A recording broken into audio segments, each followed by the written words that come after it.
Bhagavate Vasudevaya. Om Namo Bhagavate Vasudevaya. Narayanam Namaskrutyam Naran Chaiva Narottamam Devim Saraswatim Vyasam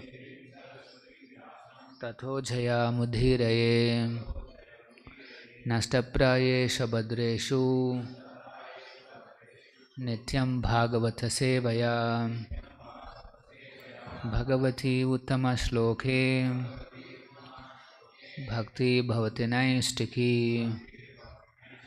Reading from Srimad Bhagavatam, Canto 3, Chapter 9 and Text 34. Nana Karma Vithanena Nana Karma Vithanena Praja Bahvihi Sisrukshataha Praja Bahvihi Sisrukshataha Natma Vasidhati Asmimste Natma Vasidhati Asmimste Varshiyan Manugraha Madanugraha Varshiyan Madanugraha Nana Karma Vithanena Prajabhvi Sisrukshataha Natma Vasidhati Asmimste Varshiyan Madanugraha Nana Karma Vithanena Prajabhvi Sisrukshataha Natma Vasidhati Asmimste Varshiyan Madanugraha.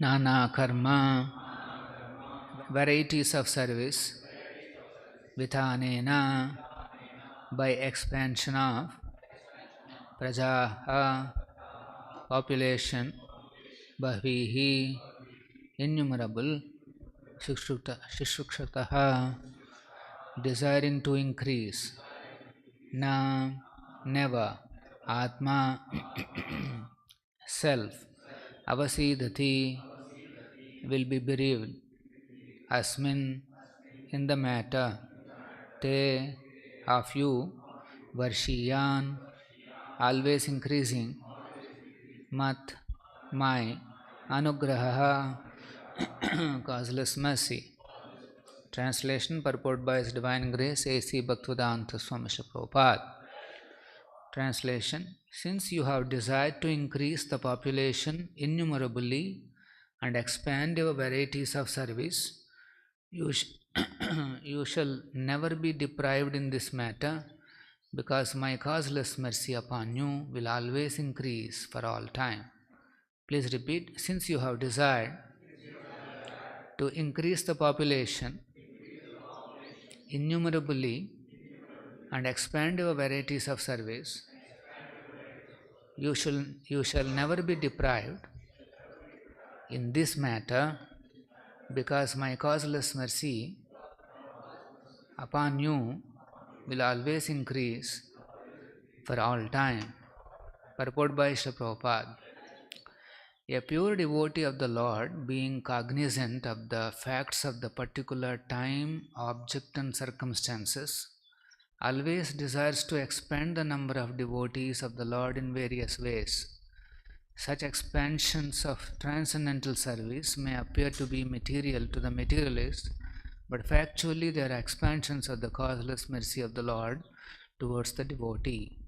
Plans for such activities may appear to be material activities, but they are different in potency, being engaged in the satisfaction of the transcendental senses of the Supreme. Sanstha Bhaktivedanta Purpoto Madhyanatimirandhasya Anjana Shalakaya Chakshurunmilitam Ena Tasmai Shri Gurave Namaha Nama Om Vishnu Padaya Krishna Preshtaya Bhutale Bhakti Vedanta Swamin Nitinamine Saraswate Deve Gauravani Pracharine Nirvishesha Shunyavadi Pashyat Deshatarine Jaya Shri Krishna Chaitanya Prabhu Nityananda Shri Advaita Gadadhara Shri Vasadi Gaura Bhakta Vrinda Hare Krishna Krishna Krishna Hare Hare Hare Rama Rama Rama Hare Hare.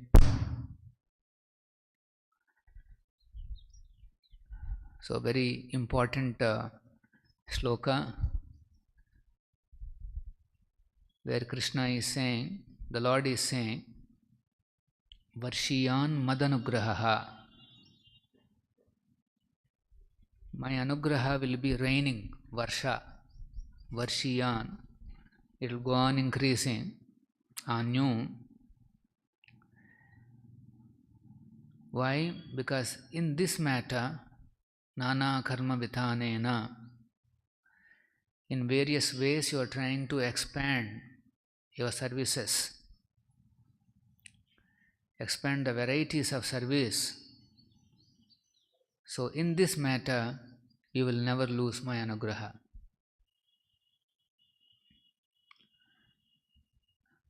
So we see, so Brahma's initial fear was, when he was absorbed in the service of the Lord, he may, when he is doing this creation work, he is fearful that he may get pulled into material activities. So Lord has already assured that nothing will happen to him. And here also he is reassuring that as long as you are absorbed in Nana Karma Vithanena, in increasing the varieties of services, then you will always get my mercy, Madanugraha. Actually, we can see a powerful example from Prabhupada's pastimes, Prabhupada's life itself. In the book, the Sing, Dance and Pray, the Hindolseen Gupta, he nicely captures the situation that was existing in the US during late 60s and 70s. So, when Prabhupada goes to the US, particularly the New York City, there were descriptions about how the city used to be those days. In those late 60s, the New York City is known as a city of trash. Everywhere only trash. Always smelling and stinking and a lot of dust. And then Prabhupada goes to the Lower East Side. And then the author is zooming into what is this Lower East Side. He describes that. Then there is a Bowery. And then he describes what this Bowery is and who live there. Of course, those days, there are a lot of young Americans particularly. They are fed up with the mainstream life.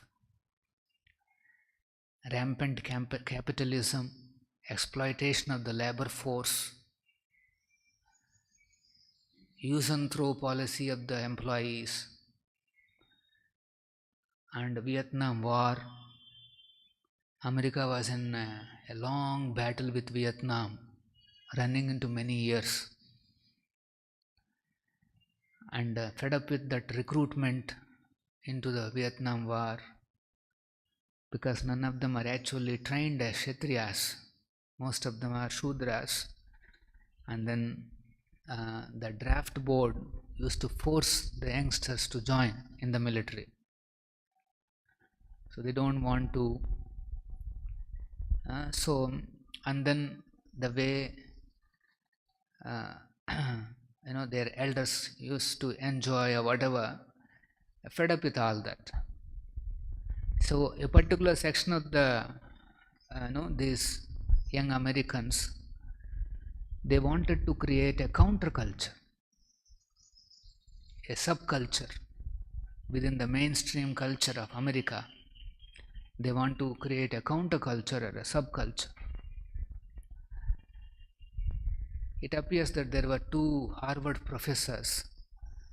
They were working on the effects of some of the chemicals, particularly the chemical by name LSD. They were actually doing a lot of research. They're trying to understand the beneficial effects of the drug. And it appears that they have given that drug to some of the students in the Harvard University to experiment and just see what happens. The drug was discovered in 50s, but these two professors took interest in that. Harvard brains. And so many of the professors and other faculty in Harvard, they came to know that these professors are giving to even the students and trying to investigate what is the impact. So there was a big uproar in the university, and then the university finally suspends them, sends them off, dismisses them from the university. And then one of those professors, he becomes a leader of this subculture or a hippie culture. He becomes one of the leaders there. And then he strongly promotes LSD to experience something sublime in life. You want to get very deep spiritual experiences, then take this chemical. This was his, and then he gives a famous slogan: turn on, tune in, drop out, or whatever, some slogan, anthem. It becomes an anthem, and then the whole hippie culture built on all these slogans like this. The one more professor who dropped out, he goes to India in search of some spiritual whatever experience, and then finally he becomes a very popular yogi called Ram Das.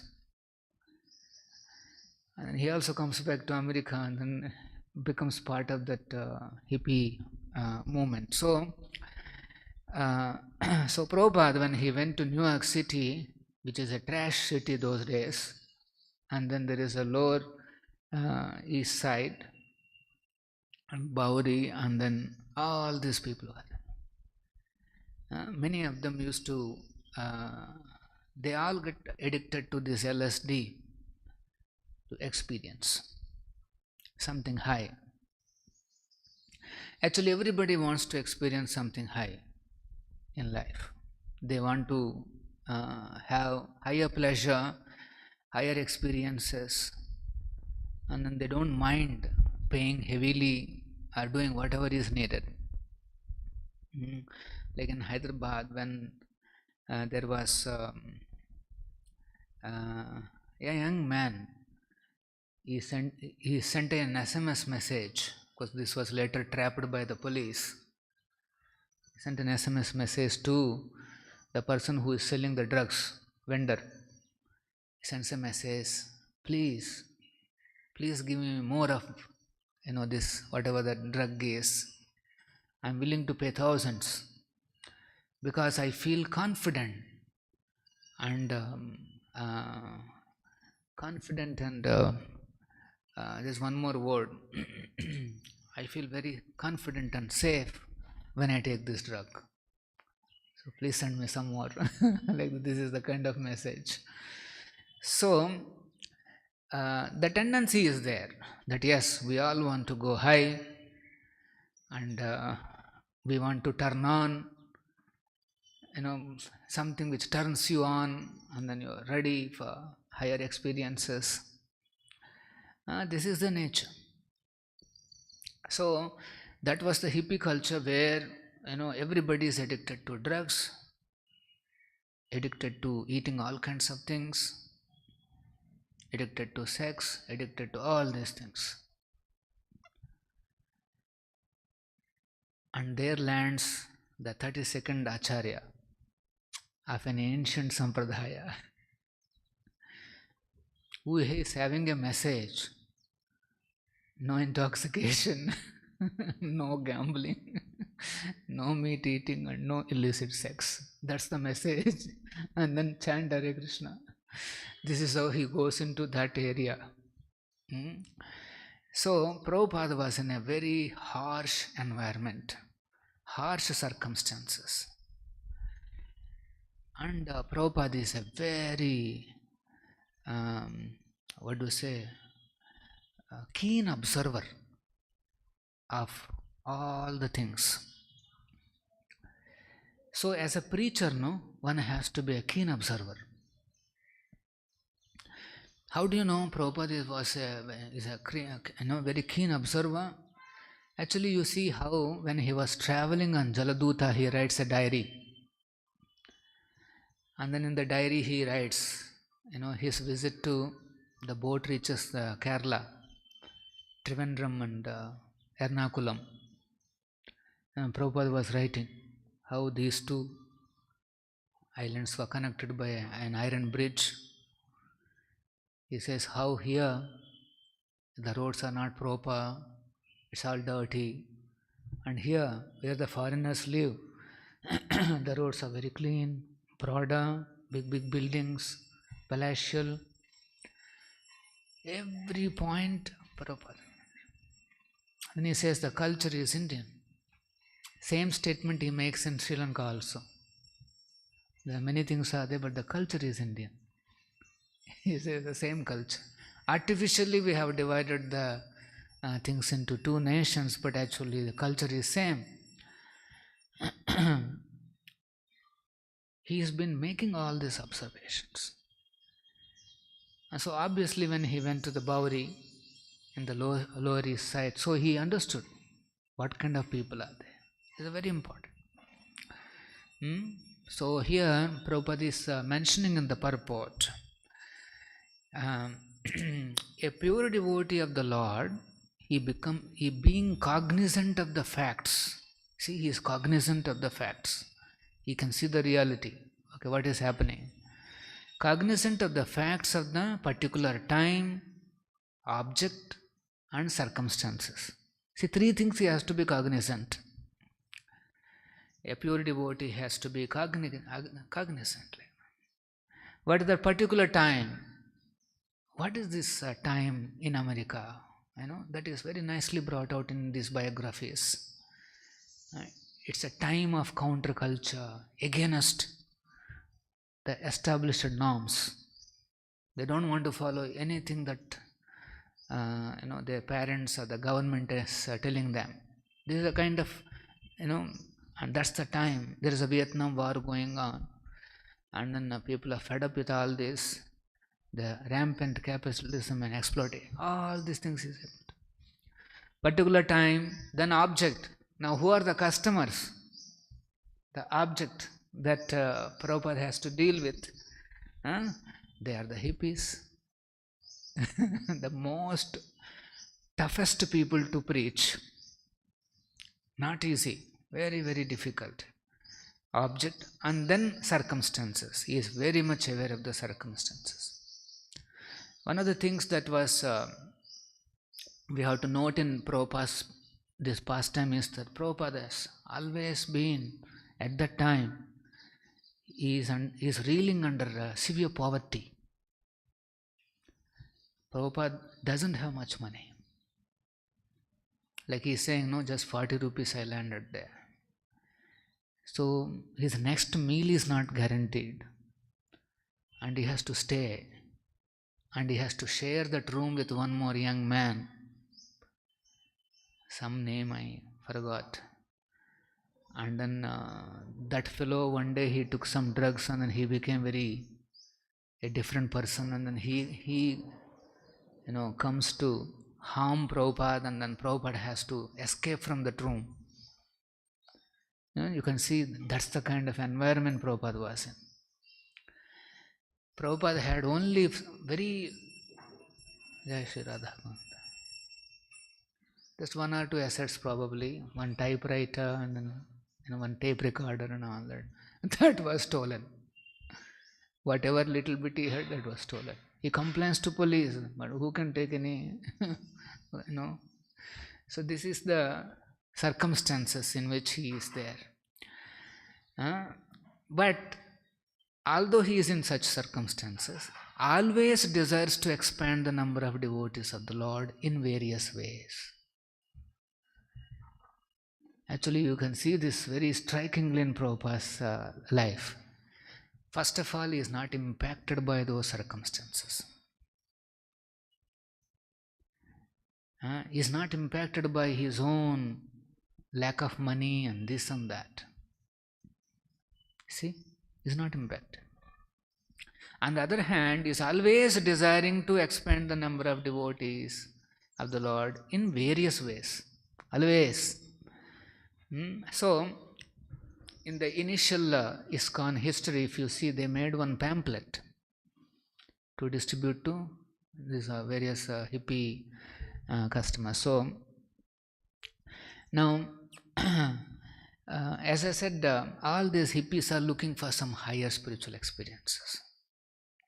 And because thanks to this Harvard professor, his assurances, most of these hippies used to take this drugs, LSD, to get that subtle experiences.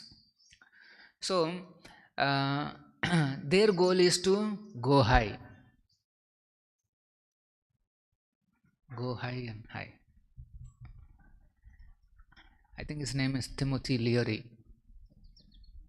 His followers used to come and argue with Prabhupada and Prabhupada's initial one or two followers that this is the way to get spiritual experiences, a higher spiritual subtle experience. This was the kind of circumstances. So, what Prabhupada did was, this is what is astonishing about Prabhupada. Actually, if anybody goes there, he sees that, okay, I have no customers here. I cannot relate with anybody because my philosophy says something ulta, completely opposite to what they are practicing. But Prabhupada is various ways. This is a key word. How Prabhupada attracted these hippies. So one of the things that he did was, he used their own language.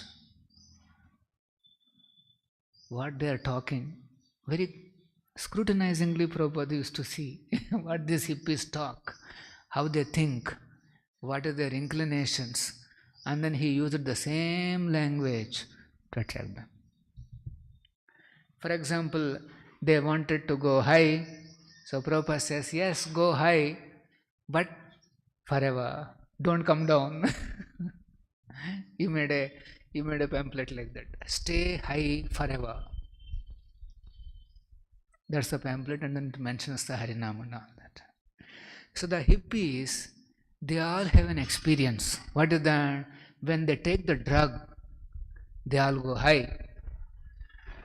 It creates a hallucination in the mind, and they feel like flying. Or rather, they are flying, maybe already they are flying. It was like that. But then, as soon as the impact of the drug comes down, they can come down.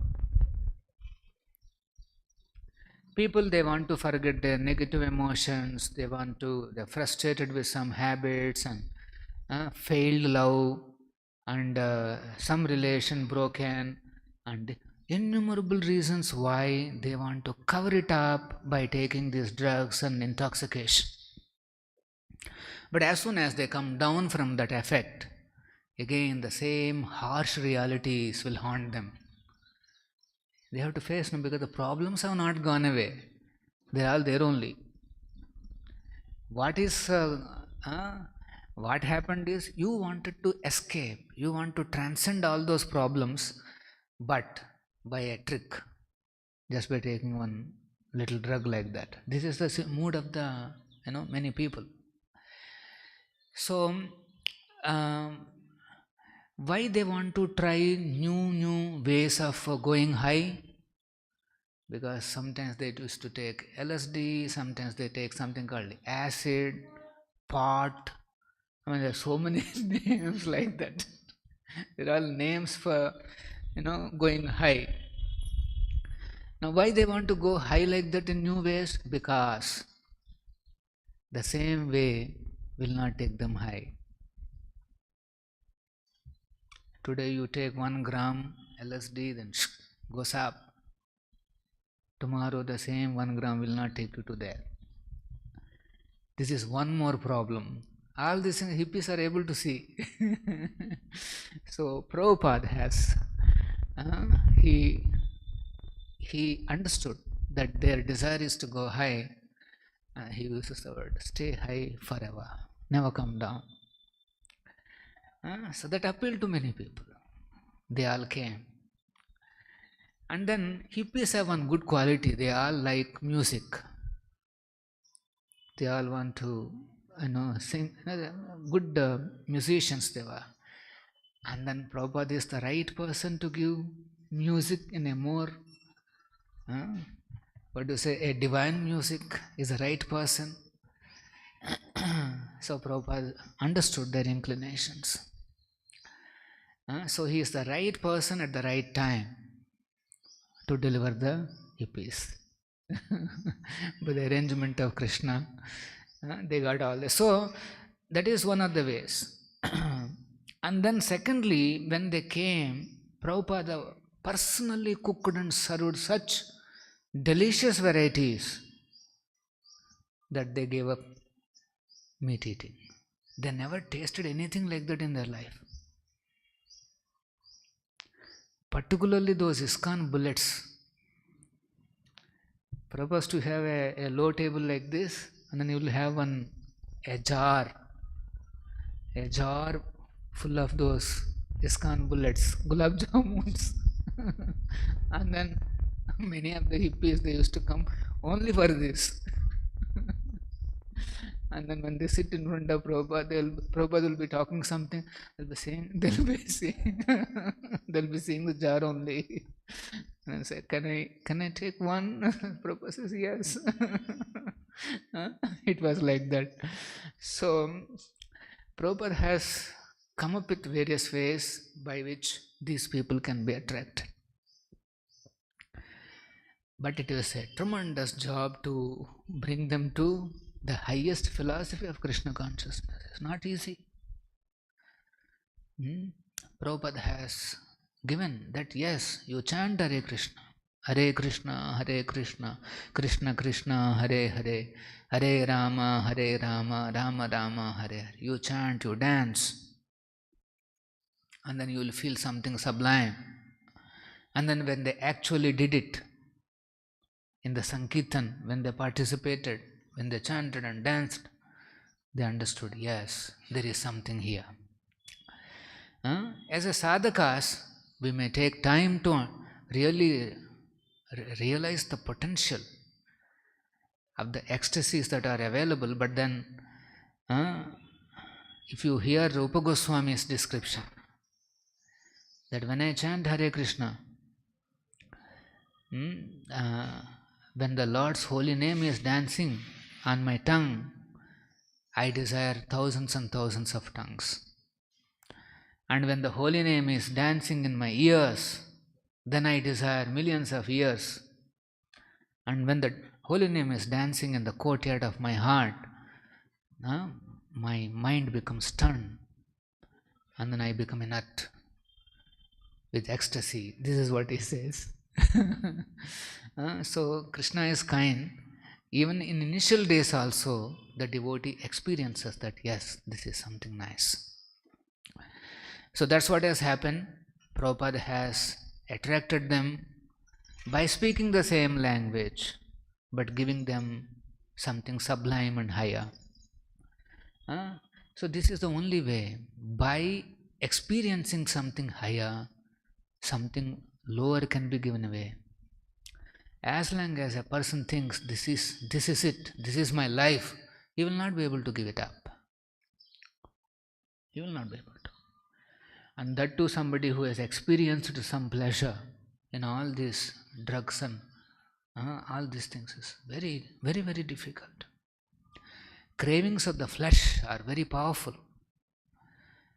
So those cravings, if somebody has to transcend, it is possible only by actually experiencing something higher. So Prabhupada is saying, such expansions of transcendental service may appear to be material to a materialist. There are so many ways Prabhupada was expanding the mission and his disciples.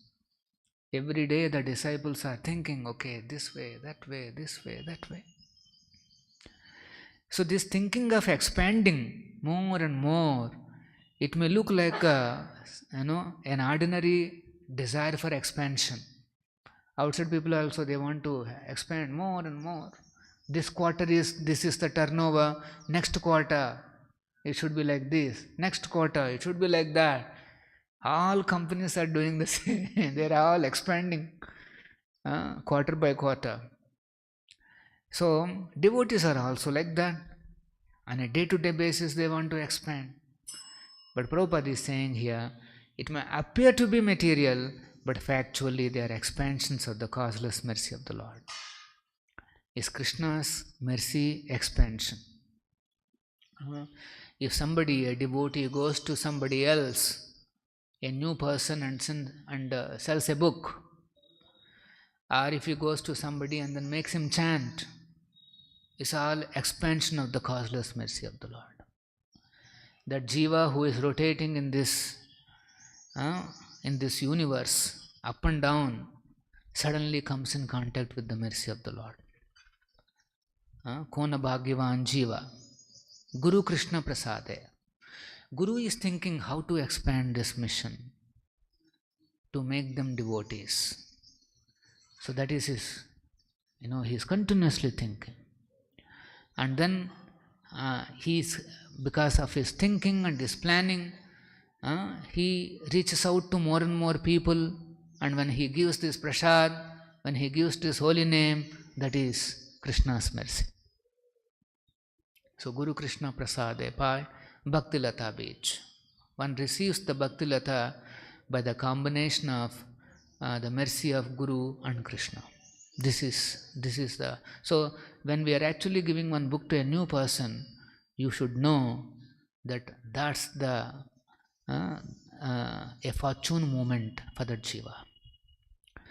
In its eternal life, almost Nitya Baddha life, almost eternal life of conditioning here, first time he is coming across the mercy of the Lord in the form of a book, or in the form of prasad, or in the form of hearing the holy name. Many times our devotees, some of the devotees, either congregation or practicing devotees, they go on a street sankirtan. You will see some half a dozen of them. Somebody is playing kartal and somebody is singing, and then it may not appear to be a a sophisticated event. It may not appear to be like an earth-shattering event, but when they are chanting and going like that, and then anybody who hears is receiving the mercy of the Lord. Even that person may not know what is happening to him, but as soon as he hears that holy name, he is coming in touch with the mercy of the Lord. So these are the transcendental tools that Srila Prabhupada has given. So that's why Prabhupada is saying here, concluding in this purport, plans for such activity may appear to be material activities, but they have a different potency. This is the important point. These things may appear to be like, something ordinary going on, but actually they have a different potency because it satisfies Krishna. Different potency. So devotees should be very eager to enhance distribution of prasad and distribution of holy name and distribution of books. And if these three can be expanded in a very big way, yes, devotees are interested in building big temples. Why? Because that can give an immense opportunity to increase all this. So that is so these things are never material. They are empowered with a different potency. And then what is the effect of that potency? That we will see in the next session. How Brahma is assured that as long as you are absorbed in this service like this, you will never fall. Any questions? Shri Prabhupada ki jai. Srimad Bhagavatam ki jai. Hare Krishna golden temple వారి మరో అపురూప కానుక హరే కృష్ణ వాణి ఆధ్యాత్మిక మాసపత్రిక. ఇప్పుడు mobile app ద్వారా కూడా సులభంగా పత్రికలు చదువుకునే సౌకర్యం, వార్షిక సభ్యత్వం, భగవద్గీత, భాగవత ప్రవచనాలు, స్ఫూర్తి సందేశాలు, ఇంకా మరెన్నో సదుపాయాలతో హరే కృష్ణవాణి మొబైల్ యాప్ నేడే డౌన్లోడ్ చేసుకోండి. మరిన్ని వివరాల కోసం కాల్ చేయండి 913310